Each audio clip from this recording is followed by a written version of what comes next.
Good morning, everybody. Welcome to today's 1 million by 1 million strategy roundtable for entrepreneurs. 1M by 1M, as you know, is the first and only global virtual accelerator for technology startups. Our mission is to help 1 million entrepreneurs reach $1 million and beyond in annual revenue. Now, that does not mean we are trying to finance 1 million companies. That does mean that we support bootstrapped entrepreneurship very, very seriously, because 1 million companies can be bootstrapped, 1 million companies cannot be funded, should not be funded. This is our 638th free mentoring roundtable. So if you do some math, you will see that this goes back a long way.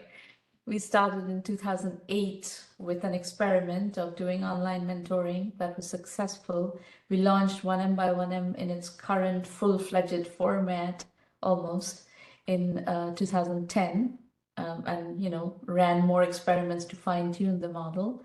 And today this model has been running for a long time. And we've developed an enormous amount of curriculum that is available not only through our website. We have started working with Udemy and giving them some of the curriculum. We've given them 80 courses. So the program has matured quite significantly. This event is being recorded. Every single recording is available on our YouTube channel, 1M1M Roundtables, 1M Roundtables. And you don't need to take notes when you have conversations here. One of the beauties of having the recording available is you can really focus on the conversation. The conversations tend to be intense and complex and deep, and you want to make sure that you pay full attention to that and don't worry about notes. You can go back to the recording and pick up whatever you need to pick up. Now on Twitter, we're at 1M1M and it's Romana. It's really weird what's going on Twitter. These are the calling numbers. We have scheduled conversation first, but then I will open it up for talking to the audience here, and you can participate. All of you can participate as much as you wish to through the public chat. You can also tell us in your computer audio, tell us in public chat that you want to talk to me if you do, and Maureen will switch you to panelist and you can talk through your computer audio as well. So many, many different ways of being able to participate today in this roundtable. We are going to work on Myna. Patients search for you online. We help them find you. All right, Abishek, you are on. Awesome. Sounds great. Thank you so much, Ramana. Yeah, so this is our title slide, Myna, Patients Search for You Online. We help them find you. Next slide. So our vision is we are building the TurboTax for patient acquisition, a heavily automated DIY platform that helps small medical practices get patients. And the market's pretty big. We see around 500,000 small practices. So we're talking chiropractors, podiatrists, pediatric clinics, pain specialists. It's a wide range. And the digital marketing spend for healthcare in the US is about $14 billion. So it's a significant monetary size as well. Abhishek, before we go on, I want to comment on something that I see that kind of stares at me right away, and I want to alert you to that. Sure. I wouldn't use TurboTax as the comparable. Okay. Because I listened to that and I'm trying to figure out in my head what is TurboTax about this, and there's nothing TurboTax about it. Sure. So you need a better comparable that actually says something. Otherwise, leave out the comparable and just talk about a heavily automated DIY platform for customer acquisition for medical practices, and that's sufficient. Sure. A little bit. TurboTax is distracting. Okay. A little bit further on, I explained that analogy, and I'll explain it, and then you can let me know if it. But you just lost me. Okay. Okay. You distracted me, and part of my brain is going on trying to figure out what is TurboTax about it, whereas you have something very simple. Right. Right. What you're doing is very simple, and it's not difficult to understand, difficult to explain. So by inserting TurboTax there, you've just confused me and complicated my thought process, whereas you have something very simple here, you don't need it. Okay. Yeah, that's great. Great feedback. Thanks, Ramana. So yeah, private practices are the cornerstone of healthcare. We all have our favorite pediatrician. I used my pediatrician until I was 21 because he was great and I was friends with his son. And there are tons of benefits for private practices as well. We see that they're more affordable, they're personalized care, often involve alternative medicine like acupuncture or acupressure, and they really serve rural areas with shorter wait times. Next slide. Where are you doing this from? Is this, are you in India or are you in the US? No, I'm in Pennsylvania. Okay, so this thing that you said early on, 14 billion digital marketing spend for healthcare in the US, 500K US practices. These are US practices. Yes. Yep. Okay, good. Okay. So the problem is that patient acquisition is expensive and complicated for these small practices. So the way that patients search is they often begin with a search online. If they don't have a referral from a family or friend, they usually search like local practices in my area, best pediatrician. So they have certain search terms that they use to find these practices. The problem is you have to be ranked in the top 3 search results to get around 75% of the traffic. You really have, no one is going to page 4 of Google to find the practice that they go to. And this ranking is not random. It's very intentionally done. And so that leads us to our problem here, which is outsourcing to an agency to get ranked in a format called SEO is really expensive. It can cost on average around $2,000 a month, which is out of the price point for many small companies or practices who are just beginning. And if you want to try to learn how to do it yourself, there are courses online, but they can take around 3 months plus to learn how to do it yourself. Abhishek, Sure. I'm thinking about what you're saying, and I'm thinking about, my experience with healthcare. The first place you go to search for a provider is your insurance company's database, because you have to get something that is covered by insurance, unless you're working in categories that are not covered by insurance. Yeah, So pediatrician, I don't think people are doing a Google search on pediatrician. They're going to the insurance company's website and finding a pediatrician that is covered by the insurance company in the local system. Yeah, so two responses there. The first one is we still see about 1.5 million search terms per day for practices and things like that. So there are a lot of people. I mean, personally, I also will use my healthcare provider insurance network as well. But there's still people who are searching. There are people who are uninsured, so they don't have access to that platform. And the second response there is that a lot of what the group we're trying to target are not represented in those platforms. So if you're an acupuncturist, you're not being shown in your insurance platforms. Okay, so this is correct. All of this is correct. But that segments your target market to a subset of these 500K practices. And I think that's something that you're going to need to acknowledge right away.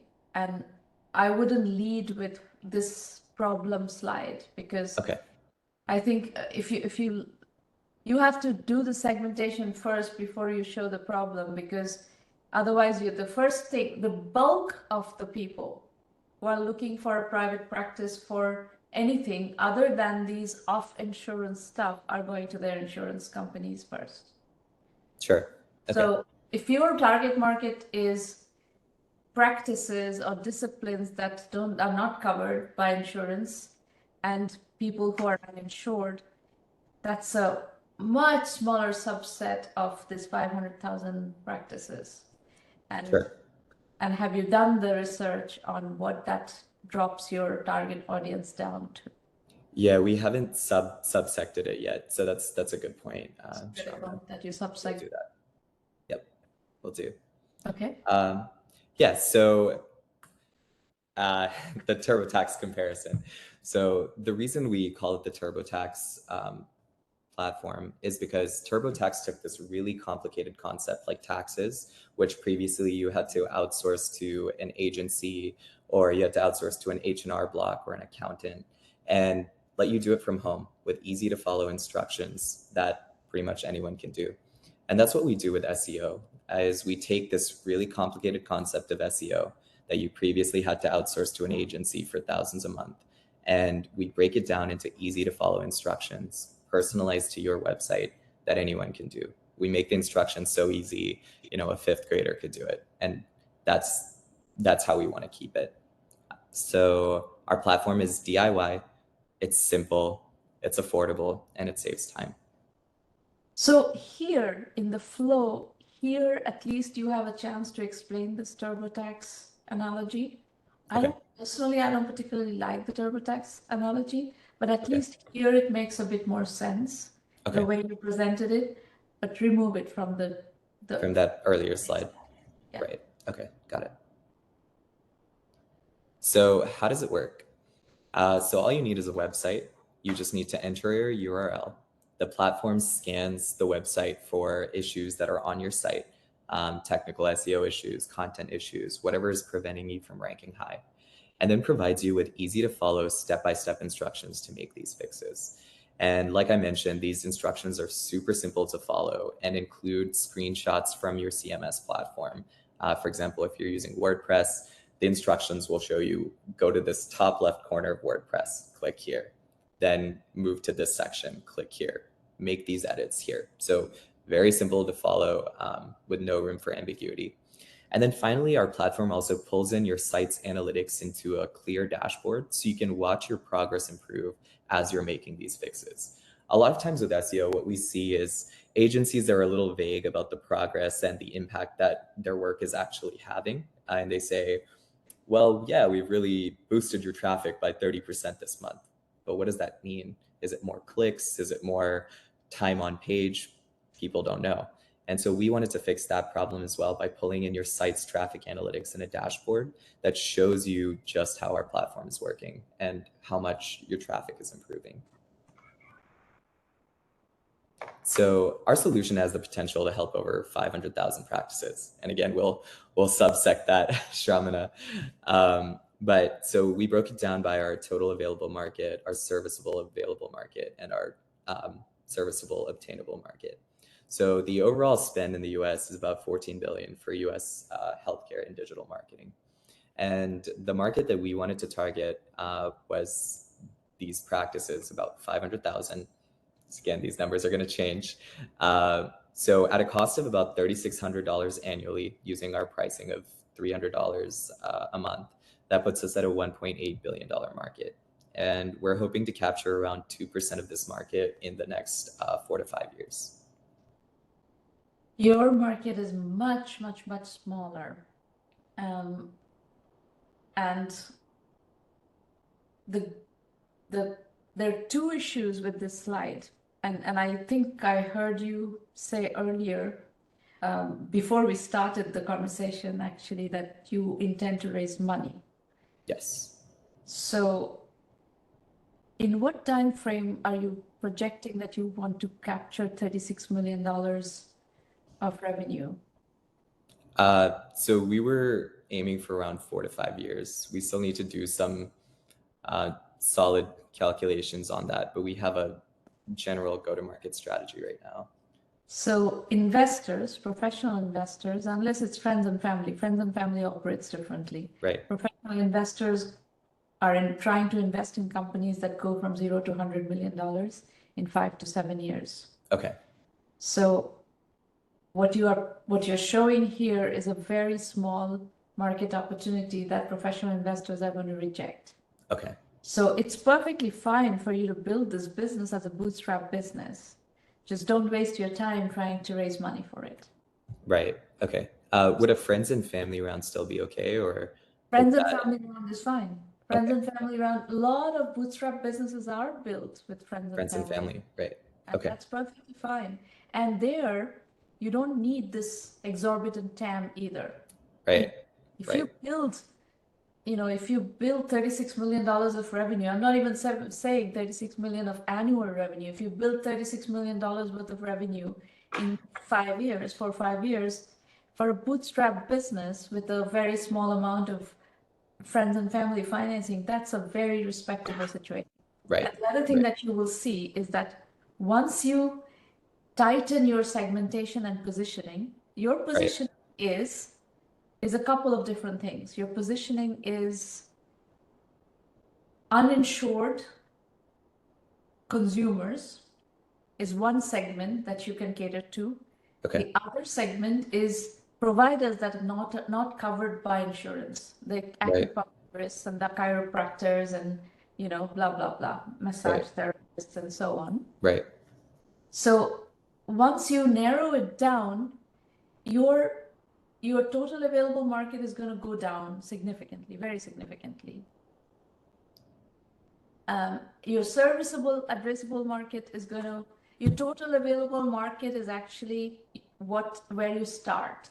Right. What you have today taken as your serviceable available market, I mean, you can keep the total available market as what it is, but it is a top down. So the difference you're going to have to reconcile here is everything needs to be bottom up. Right. To get an accurate picture of your TAM, you need to tighten your positioning, you need to tighten your segmentation, and you need to tighten your bottom-up TAM analysis.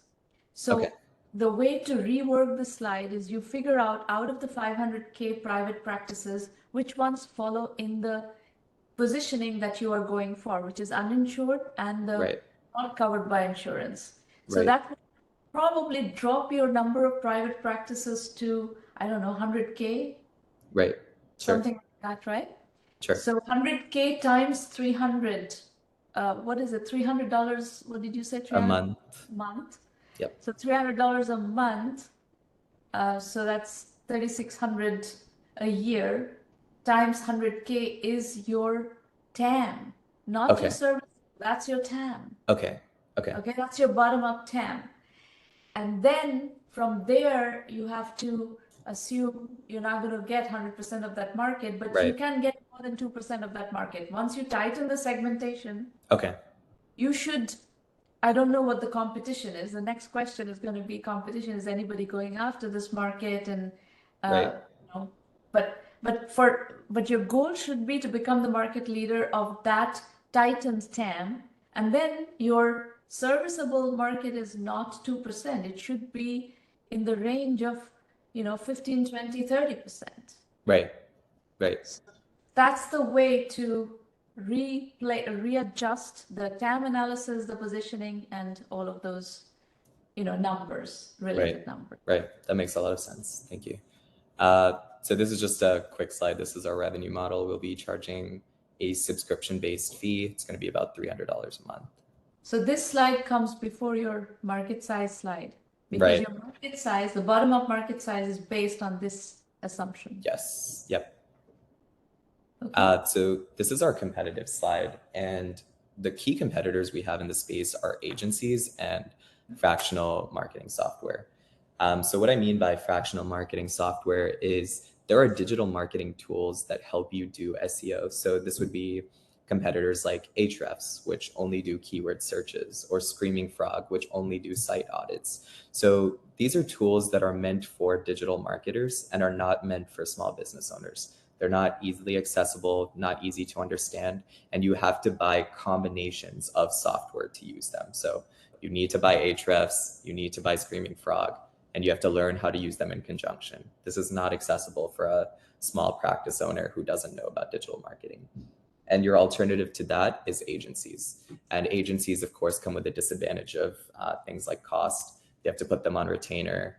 Sometimes their results can be a little bit ambiguous because they're trying to lock you into a retainer. So if they just tell you, look, your traffic is increasing by 15% this month, what does that mean, right? So those are our competitors in the space right now. And we have an advantage over them. So the ask currently, and again, Shramana, based on your feedback, we'll change this and go from the friends and family round, is 200K. And this would be primarily for living expenses for the two founders, me and my co-founder. And then we have a contract, we have a quote from a software development team offshore, which would be about $60K for 1.5 years of development. And then costs for hosting and cloud as well as marketing. Yeah. This has to be raised from friends and family. There's no other way, or Right. disrupt completely. Right.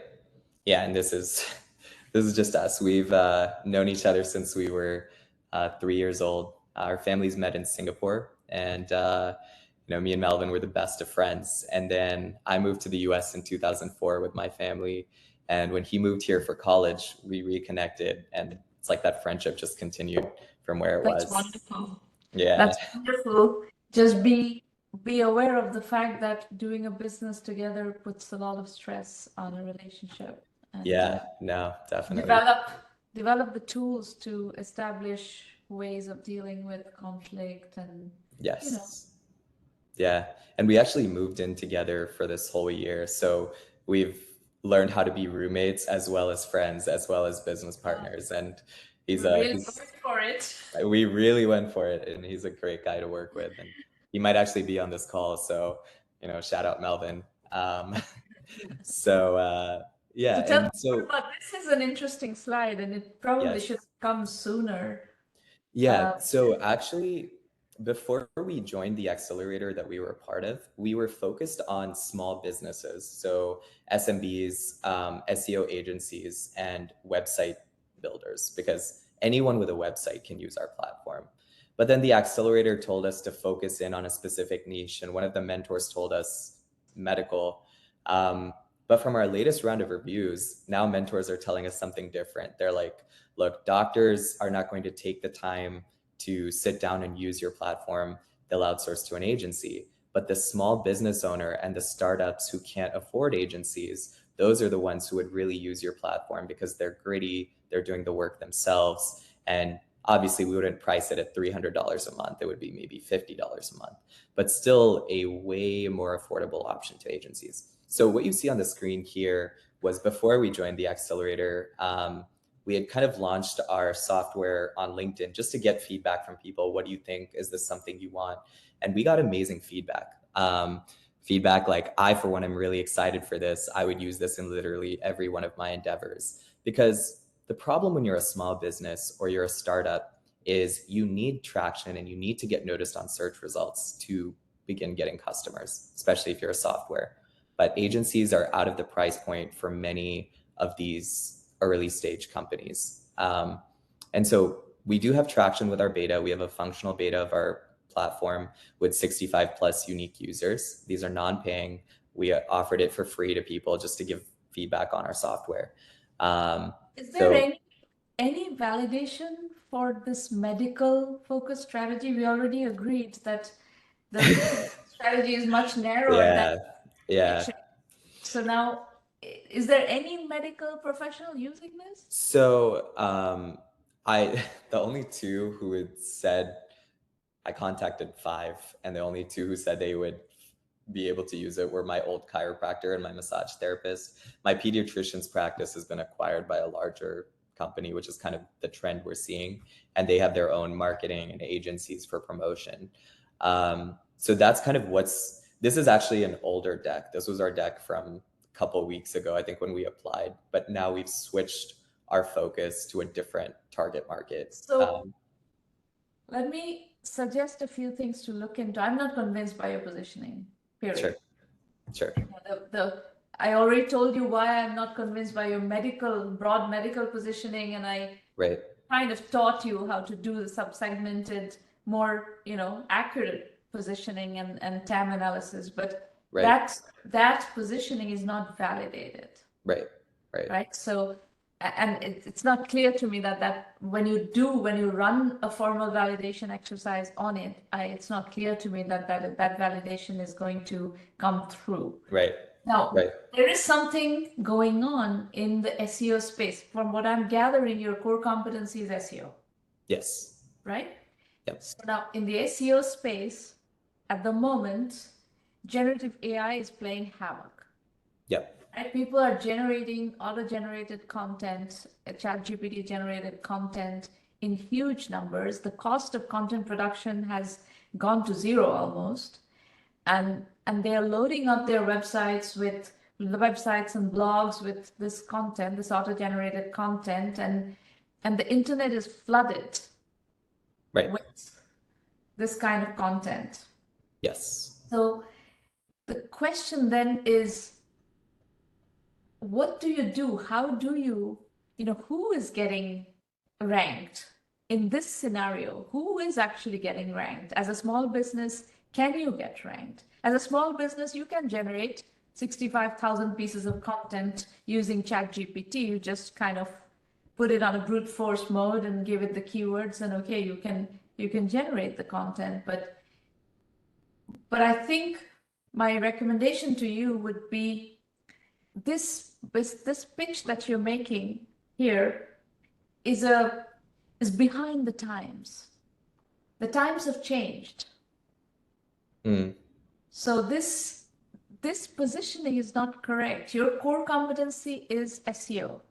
So Right. what is the state of the union in SEO right now? The state of the union in SEO is ChatGPT has completely changed the game, and content production has become very inexpensive, and auto-generated, in some cases, not very good quality content has flooded the internet.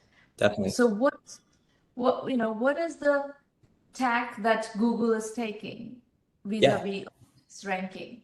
Yeah, this is one of the the first questions we get asked with any sort of SEO platform.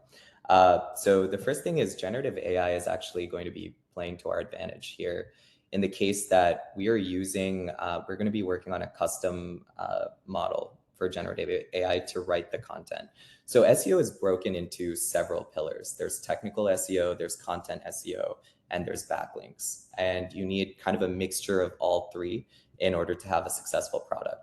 So when people are flooding the market with generated, content, they're fitting one pillar of SEO, but that's not addressing the technical SEO. So our platform does that, and we're working on a model for generative AI that'll also do the content writing. We're working with a partner right now who does backlinks. He has a backlink software. So we're working on a partnership with him to cover that third pillar of SEO as like an API in our platform. So our platform addresses this generative AI flood because Google's algorithm is changing to start focusing more on this technical SEO as well, not just where someone can spam, 20,000 articles and get ranked, right? So that's why Google's algorithm is changing. In terms of search results being changed by generative AI, the trend we're seeing is that generative AI is helping people answer like how-to questions, for example. So if someone says, how do I make a nice butter chicken, right? You'll see generative AI pop up in the top search result and say, this is what we've gathered from so many different sources. But if you still search for a business, generative AI will very rarely give you an answer. That's still being shown through organic search results. So we're not concerned by the trend. Google recognizes that its value is still being driven by SEO agencies. No. I'm not bothered at all by the Sure. Google search versus generative AI question. I'm bothered very much by the content that generative AI is generating and flooding the market with. So your point, the point that you made is great. That technical SEO and backlinking, these are important attributes of a page that Google is giving more credence to and more weight to, and that's all very well. But in all this, my sense is that you're missing something, missing a bigger opportunity, because I think SEO is a good core competency. And SEO continues to be an important core competency. The discipline has changed, etc., but it continues to be something. So if you can, for example, we have a blog that has been around for a long time. It's a highly respected blog.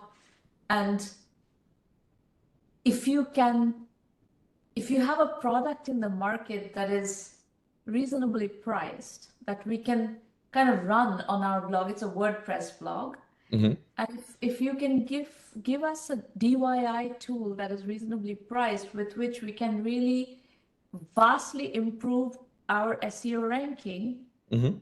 we use that.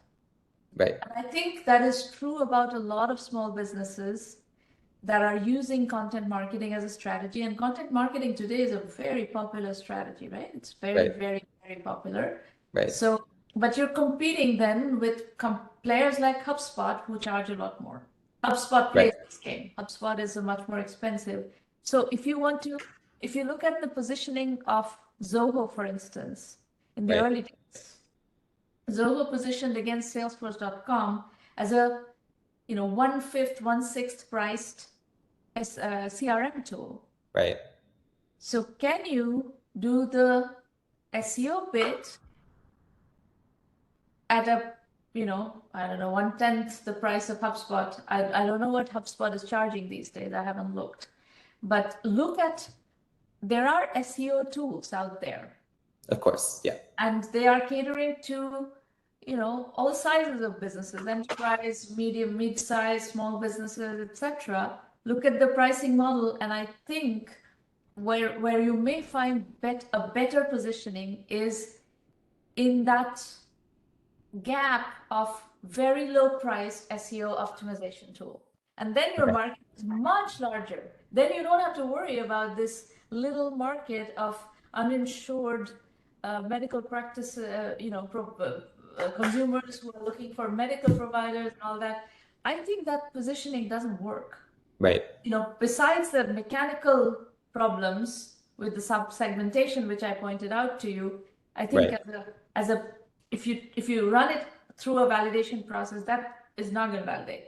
Right. So now you need to come up with a different positioning, and I think you should do a competitive landscape analysis of who are playing in SEO and what are they charging, and can you do the Zoho strategy and drop the pricing on SEO, and then you have a much, much, much bigger market. Yeah, and that's, kind of the exact approach we've taken in the last 2 weeks. Again, this presentation was focused on that medical market, which we've just completely moved away from at this point. But I don't know what accelerators you're going to. Yeah. You bad advice, and this Yeah. kind of like morphing yourself into kind of nonsense. Yeah, which is why we've had a complete pivot. And so our current go-to-market strategy is really to hit those small businesses. For example, the local Chamber of Commerce, which has between 100 and 150 businesses in their pool, they invited us to come speak about SEO and to also showcase our platform. Because the point with SEO is we're seeing there's a lot of lack of awareness of SEO and why it's important for a small business to get noticed on search results, especially some of these mom and pop shops that have been open since the... Again, positioning problem. That is another positioning problem. I would not go there. There is a huge number of internet businesses who have an acutely good understanding of positioning, of SEO. Okay, so we should target the people who know more about it. If you can build, for example, if you can build a DIY SEO product and make it available in the Shopify App Store, right, to work with the Shopify merchants, right, that is the go-to-market strategy. That is a good positioning. Yeah. Those people know that they have to do SEO. Right. And if you can give them a tool that does SEO well in the Shopify ecosystem, there are, hundreds of thousands of companies, probably millions of companies that are going to be in your sweet spot. Okay. That is a fundable strategy. Okay. And we can actually do that. We considered, focusing on like a CMS like WordPress or looking at like Shopify, and we can actually build a plugin that automates it. So instead of you having to do the step-by-step, instead of just giving instructions, we can automate. Doing it in the WordPress ecosystem would also work, because clearly people who are using WordPress understand SEO. They have to understand SEO. So if it's a WordPress plugin that you pay, WordPress has an enormous number of customers. Right. Okay. So if you can go in the WordPress ecosystem and optimize the WordPress ecosystem with a very reasonably priced plug Okay. in, Yeah. that would be super interesting. Amazing. Okay. Yeah, we can definitely do it. And for like Shopify as well. Okay. So Awesome. those are my recommendations. I love that. Thank you so much, Ramana. That was super useful. You're very welcome. All right, folks, that was the only scheduled conversation. The rest is whoever is in the room. If you want to talk, let us know. While you're letting us know in public chat, Maureen will do the needful to include you in the conversation. I'm going to explain to you how to use 1M if you decide to join this accelerator. First and foremost, for these roundtables, if you find them helpful, as you can see, I'm going into the depths of the strategy and really being very candid. I'm not trying to sugarcoat anything. What I think doesn't work. I'm telling you, it doesn't work. And take it or leave it. That's my job. My job is not to give you a pat on the back.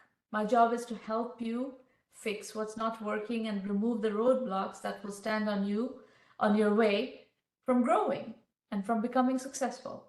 So if you like that, cut and dry approach, please recommend 1M to serious entrepreneurs. Serious is important because, entrepreneurship is tough, really, really tough.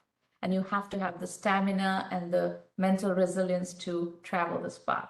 And that's who we want to work with. Now, all our resources, this is a virtual accelerator, it's a global accelerator. You can access it from anywhere in the world. 1Mby1M.com is where all our resources are. You will find a terrific blog series full of case studies. The Entrepreneur Journeys book series is full of case studies. There are 12 books of 16 case studies each, roughly speaking, 10 to 16 case studies each. So this is entirely case study based. These roundtables are happening at the moment, actually this summer. Most of the weeks we're going to have roundtables. We may not be around for here and there 1 or 2 weeks, but most Thursday mornings you will find roundtables. You can pitch here for free once. And if you want to work with me on a more regular basis, please join the premium program and you can come and work with me every week. You can use the 1M curriculum to really tighten your strategy and learn the things that you don't know how to do. We can offer you extensive methodology guidance. There are strategy roundtables like this on a weekly basis. We do help you with financing. We have an enormous financing network, and basically it's a fully fleshed out acceleration program. The self-assessment tool that is freely available on the blog is based on due diligence questions that VCs ask you. Please go ahead and look at that and ask yourselves these questions. We have a free bootstrapping course, less than 1 hour, very crisp, very powerful course. Please take a look at that. That's pinned to the top of the blog. We have 80 plus Udemy courses. Another great way to learn. We have started putting curriculum on Udemy, and over the last 3 years, we've put about just over 80 courses, and that's a very inexpensive way to learn. You can go very far with Udemy. We offer discount coupons to Udemy, to our courses. Maureen, you can put the link in the public chat. So if you want to access these coupons, you can go to this link and find those coupons to buy the courses. Or you can also join 1M Basic and access our entire curriculum, every single bit of our curriculum through 1M Basic on our website. So go to the website, look around what to expect from premium, what to expect from basic, what's, FAQs, video FAQs, curriculum description. Everything is case study based. We have chosen to work with entrepreneurs who have done it before, learn from them, teach through them and through their case studies. So you get to stand on the shoulder of giants. And these people are all part of our network. Investor introductions, we work with many hundred investors. And there's a policy. You have to be ready to be introduced to investors, and we will help you get ready. But as we just went through Abhishek's case study, that business is not ready to go to investors yet. because the positioning is all over the place. You can't raise money without finalizing on and validating a positioning. So Abhishek, you should, if you decide to join 1M in search of funding, please be aware that I'm going to have to put you through a significant amount of positioning, validation work before we send you to investors. Otherwise, you're just going to be rejected out of hand. Our philosophy is bootstrap first, raise money later. Do not go to investors as beggars, go as kings. Our methodology is lean, capital efficient bootstrap startups. And yes, the most successful of our companies has raised over $250 million worth of venture funding, went public at over $10 billion valuation, but that is not the beginning of that company. At the beginning, that company was in our accelerator for 3 years, and at that point, it was bootstrapping. We did not raise venture funding until the company had paid customers, so it had full validation. So that's it. We have roundtables, actually May 9th also we have a roundtable, May 9th, 16th, 23rd, and then all 4 Thursdays in June. The last Thursday of May, we don't have a roundtable. That's it. We can take more questions. Please feel free to introduce yourselves. This is a very good time to introduce yourselves either in public chat or by, turning your computer audio on and getting on the speaking panel or dialing in through the computer, through the phone line. You're very welcome, Abhishek. It was a good conversation, and I'm very happy to see that you are open to feedback. Sometimes I work with entrepreneurs in these sessions who are very defensive, and it's very hard to make progress if you're going to be defensive to feedback that is, really constructive feedback, right? My only agenda is to help you succeed. I have no other agenda. So if you don't take my feedback seriously, you're losing an opportunity to improve your situation. And we do get entrepreneurs who cannot deal with constructive critique. But you are not. Thank you. I really especially liked the idea about the Shopify and like WordPress. Like that's kind of got the gears turning a little bit. Yeah. Love that. Thank you so much. Yeah, you should. There's a course you will see on the Udemy roster called Bootstrapping by Piggybacking. You should do that course. Okay. That's piggybacking on somebody else's platform and building a business and using a platform as a service ecosystem.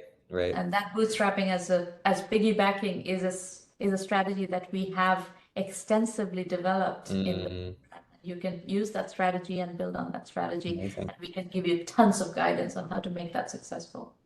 Awesome. So if you have questions about the program, you can contact Irina Patterson. Her email is irina@1mby1m.com. She'll be happy to get on the phone with you and answer your questions. WhatsApp, Skype, all of those are viable options. So anybody else, questions, comments, introductions, please use the time to also network, not just with me, but with everybody in the room. So introduce yourselves.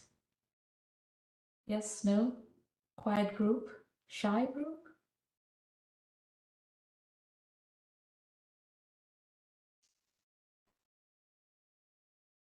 Well, let's see, MD Rinker from Event Butterfly. Tell us more about your company. Where are you dialing from and what stage are you in? What brings you here?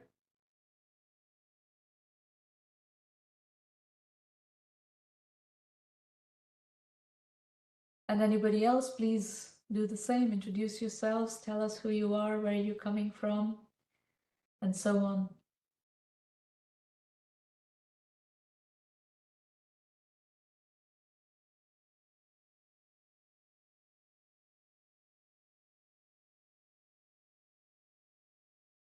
Anybody?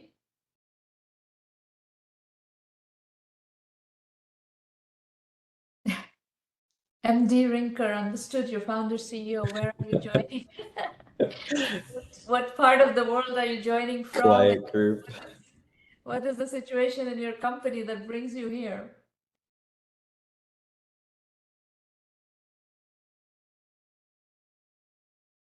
Abhishek, who's doing your development work? Melvin, I think he's on the call. Melvin, are you on the call?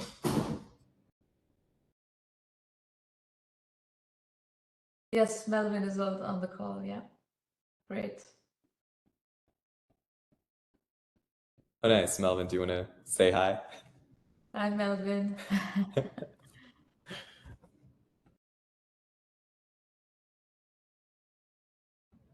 Melvin, you might be muted, maybe? I don't know. Here's Andy Rinker. Event Butterfly is a technology company that develops event software to support event hosts, venues, planners, promoters, unites them with event attendees.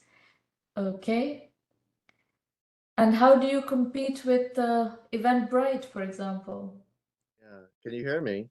Yes, we can hear you. Well, good. I just got the notice here that I can be unmuted, so it's good to be talking and good to be with you all. So how do you compete with Eventbrite, Andy? So well, currently we don't. Okay. We're looking to, and currently the last year and a half I've been doing university outreach and working with a few colleges, University of California, Riverside, and Uh-huh. and then we just got done the University of East London on the other Okay. side. So here in Maryland, I've been on one end of the country to all the way to Europe, and recently had the idea, well, let's do university outreach with my alma mater, where I graduated with my bachelor's, and been working with the computer science department, and we're developing software for the event space. I see. Currently we are in the pre-patent stage, developing software this summer, and we're in between the USPTO.gov system we just completed. I would not waste time on patents. In software, patents don't do very much. Very little is defensible, and in this kind of a business, there's been so much prior art, you will not get it. I think you should abandon your patent strategy and just focus on how to build this business. I think you should do some serious strategy work on the business to figure out what your positioning is, because it is a crowded space with a £1 million gorilla, Eventbrite, in the space. So you're going to really need a strategy on how to compete with them. Good advice, yeah. All right, Melvin, do you want to have anything to say? Hi everyone. Yes, I'm Melvin Christopher. I'm co-founder of Myna Insights. You've seen my CEO present today. I'm the CTO working on the platform. Wonderful. Nice to meet you all. Nice to meet you. Yes, good luck. All Thank right. you. I don't see any more hands up, so I'm going to adjourn the session. Good luck, everybody. Make lots of progress and see you around. Bye. Thanks so much. See you, Shramna. Bye-bye.